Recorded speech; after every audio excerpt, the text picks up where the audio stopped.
Hello friends, आप देख रहे हैं शहबाज स्टडी सेंटर। मैं हूं शहबाज। आज चूंकि हम जानेंगे धातु और अधातु के बारे में। किसके बारे में जानेंगे? धातु और अधातु के बारे में। अब चूंकि क्लास 10th का 4 पार्ट है बुक भारती भवन के हिसाब से, और सब्जेक्ट जो है वो हमारा केमिस्ट्री है। क्या है सब्जेक्ट? केमिस्ट्री। ठीक है, तो हम इसी के बारे में आज जानेंगे एकदम जीरो लेवल से हायर लेवल तक, यानी डिटेल में पूरा। एक्चुअली हम पहले जान लेते हैं धातु के बारे में, फिर अधातु के बारे में जानेंगे। ठीक है, तो धातु, धातु को इंग्लिश में जो हम मेटल बोलते हैं, क्या बोलते हैं? मेटल।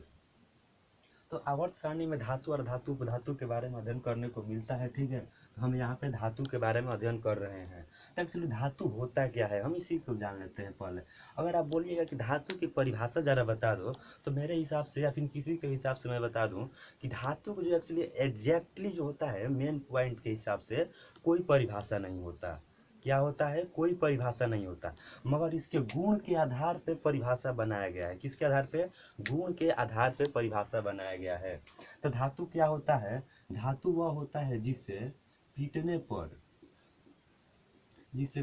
पर टन टन झनझन की आवाज है। टन टन झनझन। ठीक है, यह हमारा जो पीटने का काम हो रहा है यह गुण है। यह क्या है? झनझन की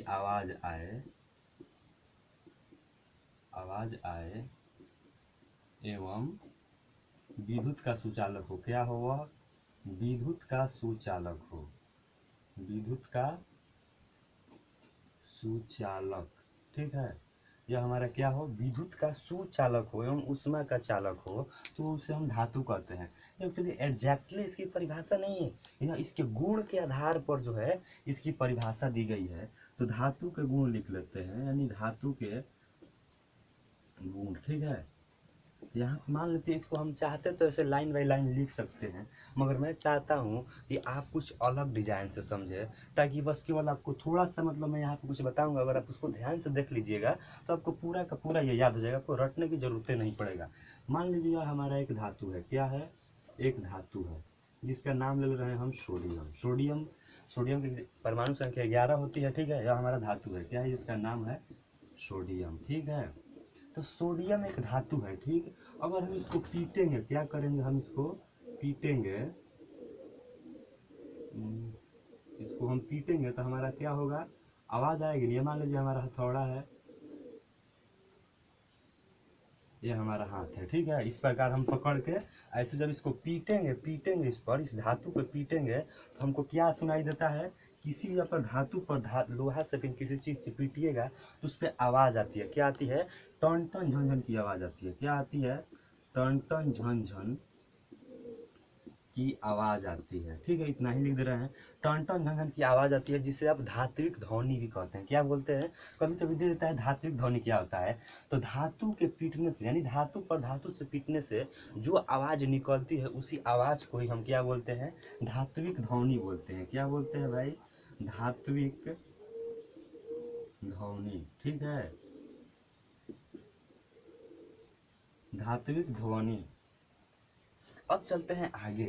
अब इसमें देखिएगा, अगर हम मान लीजिए यहाँ से हमारा विद्युत को हम प्रभावित करेंगे, यानी विद्युत को हम यहाँ से छोड़ेंगे, इसके एक छोर से दूसरे छोर तक चला जाता है। क्या होता है? जब इसमें विद्युत आप प्रवाहित कीजिएगा तो इसके एक छोर से, यानी इस छोर से इस छोर तक चला जाता है। इसका मतलब हमारा कहने का है कि यह जो है विद्युत का भी सुचालक होता है। क्या होता है? विद्युत का सुचालक होता है। यह क्या होता है? विद्युत का जो है यह सुचालक होता है। ठीक है, और इसमें जो है ऊष्मा जब इसको जाएगा, कोई भी चीज मतलब बहुत तेजी से गमन करती है, तो चूंकि मैं बता दूं कि विद्युत जो है बहुत तेजी से गमन करती है, जिसके कारण इसमें ऊष्मा उत्पन्न होती है। क्या होती है? ऊष्मा उत्पन्न होती है। यानी इसका कहने का मतलब यह ऊष्मा का भी चालक होता है। क्या होता है? यह ऊष्मा का चालक होता है। ठीक है, और हमारा नेक्स्ट पॉइंट है, जब आप इसको खींचिएगा, देखिए खींचिएगा, इसको खींचिएगा या खींचिएगा तो एकदम बहुत खींचा जाएगा। मान लीजिए फिलहाल एग्जांपल स्वरूप लोहा है, इसको हम खींचे तो इतना कम से कम खींचा नहीं है इतना, और मतलब इसको ज्यादा बल लगा खींचेगा तो और ज्यादा खींचा जाएगा। तो यह हमारा तन्यता का गुण है। किसका गुण है? तन्यता। क्योंकि तन्य वह होता है, तन्य एक गुण है, यानी धातु का गुण, मतलब आप लिख सकते हैं धातु तन्य होता है। अब पूछ रहे कि तन्य क्या होता है, तो तन्य आपको बता दो, जब धातु का आप खींचिएगा वह खींचा जाएगा। इसका एक एग्जाम्पल स्वरूप ले लीजिए सोना, क्योंकि आपको बुक में मिल जाएगा सोना, सोना जिसको इंग्लिश में गोल्ड बोलते हैं, और इसकी परमाणु संकेत होती है Au, और इसकी परमाणु संख्या 79 होती है। चूंकि 1 ग्राम सोना में, कितना में, 1 ग्राम सोना में 2 किलोमीटर लंबी तार खींची जाती है। कितनी खींची जा चुकी है, चूंकि खींची जा चुकी है, एक्सपेरिमेंट हो चुका है, तब इसको बुक में दिया गया है। ये देखिए 1 ग्राम सोना में 2 किलोमीटर लंबी तार, यानी तार का मतलब है जो वायर टाइप का होता है, उसी की तरह यह इसको खींचा जा चुका है, क्योंकि एक्सपेरिमेंट यह हो चुका है। यह हमारा क्या था, तन्यता का गुण है। अगर आप इसको पीटिएगा, देखिए इसी हथौड़ी से जब आप इसको पीटिएगा तो जो है फैलता चला जाएगा, क्या होगा, ऐसे चपिट होता चला जाएगा, नहीं फैलता चला जाएगा, क्योंकि यह आघात वर्धनीय का गुण है। किसका गुण है, आघात वर्धनीय, आघात वर्धनीय, वर्धनीय, ठीक है। तो यह हमारा क्या है, आघात वर्धनीय। तो यह जो है धातु आघात वर्धनीय होता है। इसका कहने का मतलब है कि जब हम धातु को पीटेंगे ना, पीटेंगे तो वह फैलता चला जाएगा, क्या होगा, फैलता चला जाएगा, ठीक है। तो यह हुआ हमारा आघात वर्धनीय। अब देखते हैं आगे कि जो है धातु को जब अगर इलेक्ट्रॉनिक विन्यास कीजिएगा, धातु का इलेक्ट्रॉनिक विन्यास, तो उसके अंतिम कक्षा में, कहाँ पे, उसके अंतिम कक्षा में 1 आएगा, 2 आएगा और 3 आएगा, बस इतना आता है तो समझिए वह बिल्कुल परफेक्ट, 100% परफेक्ट धातु है। क्या है, उसके अंतिम कक्षा में, कहाँ पे, अंतिम कक्षा में, अंतिम कक्षा में, अंतिम कक्षा में जो है 1 2 3 आता है ना, तो समझिए वह परफेक्टली धातु है। क्योंकि मैंने यहाँ पे एग्जाम्पल सोडियम का लिया है, तो यहाँ पे हम सोडियम का इलेक्ट्रॉनिक विन्यास कर ले रहे हैं। तो सोडियम का इलेक्ट्रॉनिक विन्यास क्या है, कैसे होगा, तो चूंकि मैं बता दूं इसकी परमाणु संख्या कितनी होती है, 11 होती है, और जो कोष्टक बनता है 2 8 18 32 50 76 92 वह बनता है। तो ठीक है, तो हमको जो यहाँ पे यूज करना है तो हमारा 2 और 8, क्योंकि हमारा 11 है, यानी 18 तो जाएगा नहीं, इसलिए हमारा क्या होगा, 2 और 8 कितना हुआ, 2 8 10। अब हमारा कितना बचा, एक परमाणु बच गया, तो हमारा हो जाएगा 1। ये हमारा हुआ अंतिम कक्षा, क्या हुआ, अंतिम कक्षा। तो अंतिम कक्षा हमारी परमाणु संख्या कितनी है, 1 है, ठीक है। इसका कहने का मतलब यही है। दूसरा एग्जाम्पल देख लीजिए, मैग्नीशियम। मैग्नीशियम की परमाणु संख्या 12 होती है, तो यहाँ पे हमारा क्या हो जाएगा, 2 8 2। देखिए अंतिम कक्षा में 2 है। तीसरा ले रहे हैं हम एल्यूमिनियम, तो एल्यूमिनियम का जो है परमाणु संख्या 13 होती है, तो हम यहाँ क्या कर लेंगे, 2 8 3। ये हमारा अंतिम कक्षा में जो आया कितना आया, 3 आया। ये तीनों के तीनों जो एग्जाम्पल है, यह क्या हुआ, हमारा धातु का गुण बताता है। किसका गुण बताता है, धातु का गुण बताता है।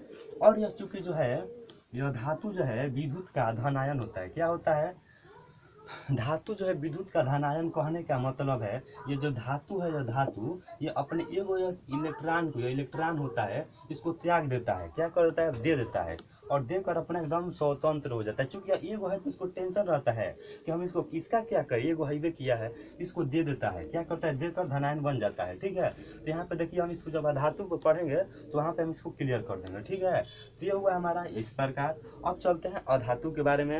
अधातु जो इसके एकदम बिल्कुल अपोजिट होता है, क्या होता है, अधातु जो है बिल्कुल इसके अपोजिट होता है, ठीक है। यहाँ पे ज्यादा कुछ चेंज करने वाली नहीं है, मगर हम चेंज कर दे रहे हैं पूरा का पूरा एकदम।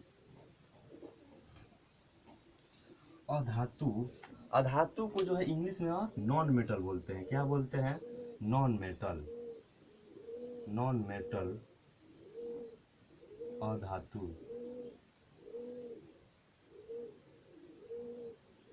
अधातु को हम क्या बोलते हैं इंग्लिश में, नॉन मेटल बोलते हैं, ठीक है।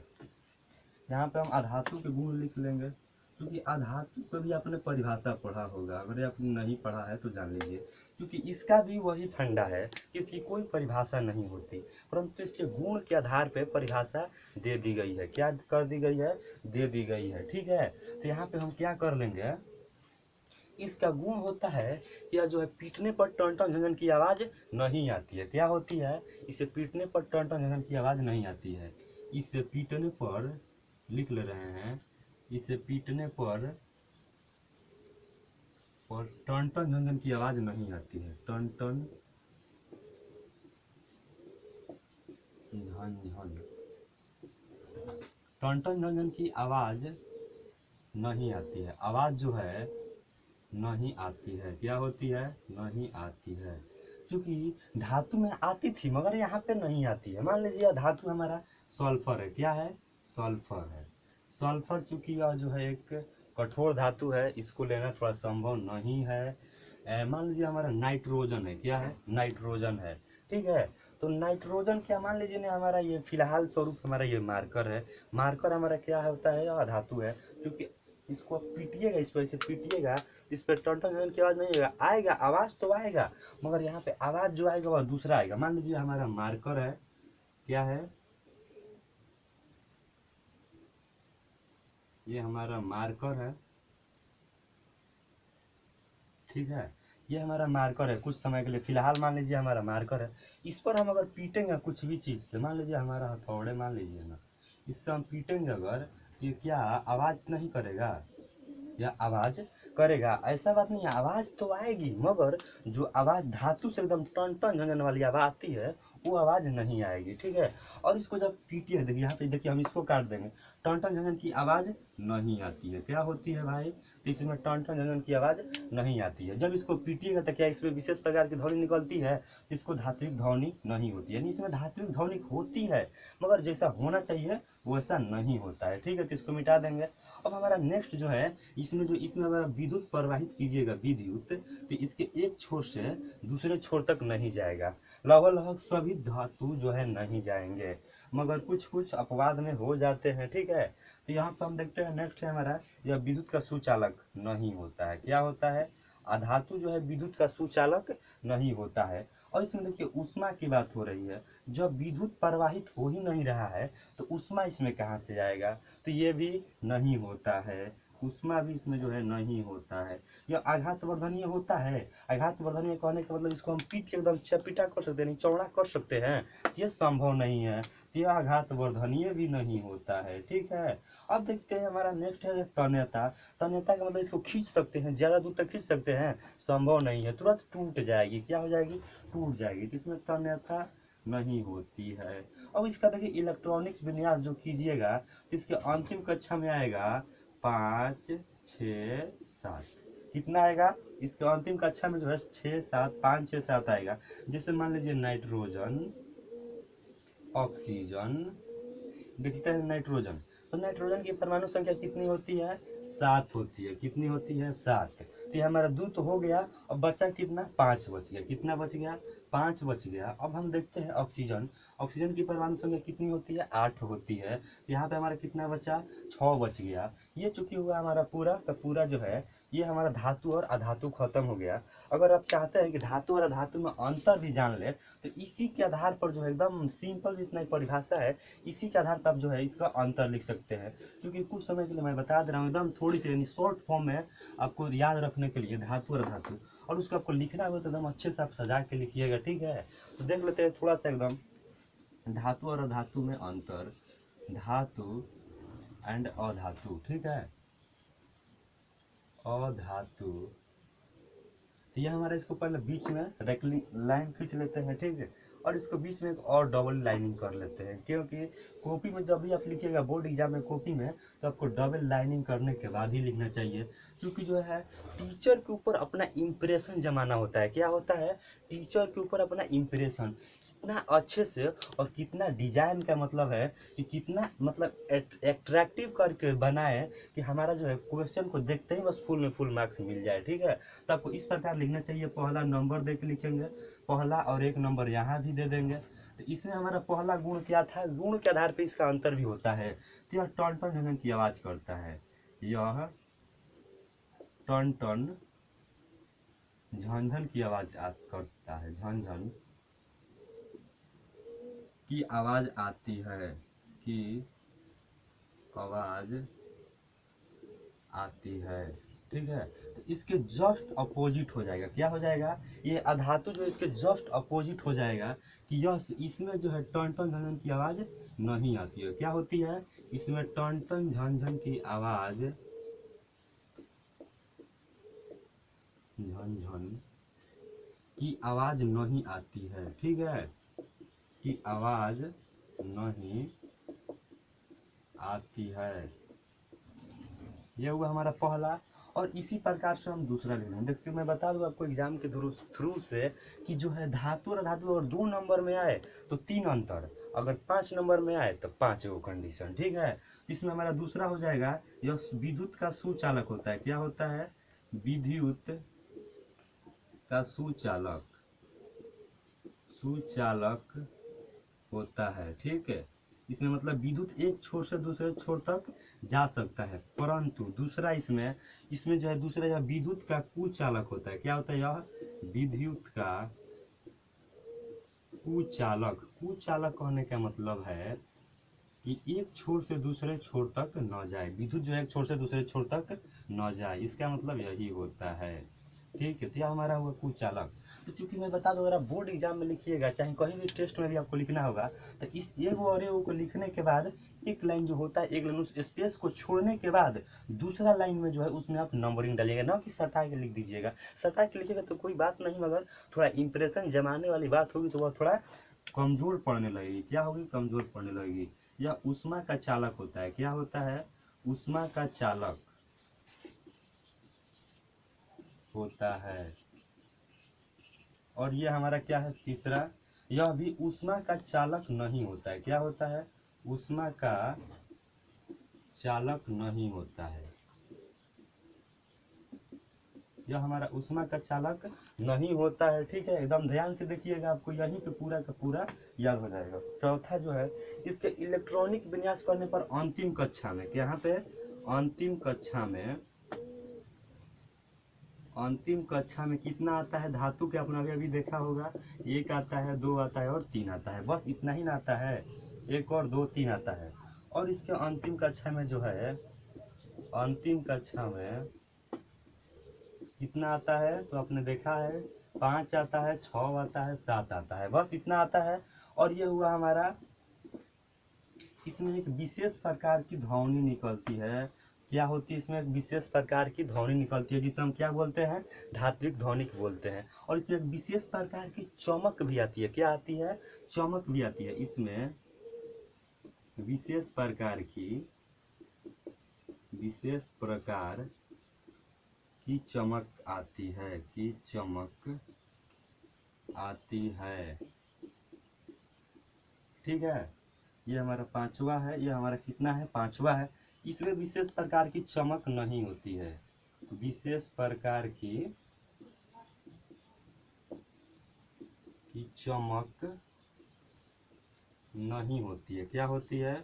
इसमें विशेष प्रकार की चमक नहीं होती है। यह धातु जो है कमरे के ताप पर द्रव अवस्था में रहता है, मगर अपवाद स्वरूप मरकरी है, Hg पारा जिसकी परमाणु संख्या 80 है, वह जो है कमरे के ताप पर द्रव अवस्था में रहता है। और ये जो है धातु कमरे के ताप पे द्रव अवस्था में रहता है। ठीक है, तो अगर सोच रहे होंगे कि इसमें विशेष प्रकार की चमक आती है, तो आपको अगर मैं बता दूं कि विशेष प्रकार की चमक जो है सोना में आती है, चांदी में आती है, प्लेटिनम में आती है, एग्जाम्पल स्वरूप बहुत सारे हैं।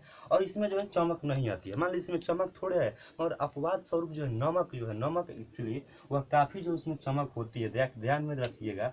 और देखिए यहाँ पे हमारा एक है आघातवर्धनीय। देखिए यहाँ पे हमारा जो है यह आघातवर्धनीय होता है। धातु क्या होता है? आघातवर्धनीय होता है, और यह आघातवर्धनीय नहीं होता है। ठीक है, और यह तन्य होता है, और यह तन्य नहीं होता है। क्योंकि सभी को लिखना मेरा संभव नहीं था, इसलिए मैं आपको बता दे रहा हूँ। तो प्लीज़ वीडियो पसंद आई तो चैनल को सब्सक्राइब कर लो। अगर मेरे साथ जुड़ना चाहते हैं तो जुड़ जाइए, और बेल आइकन को ऑन कर लीजिएगा। ठीक है।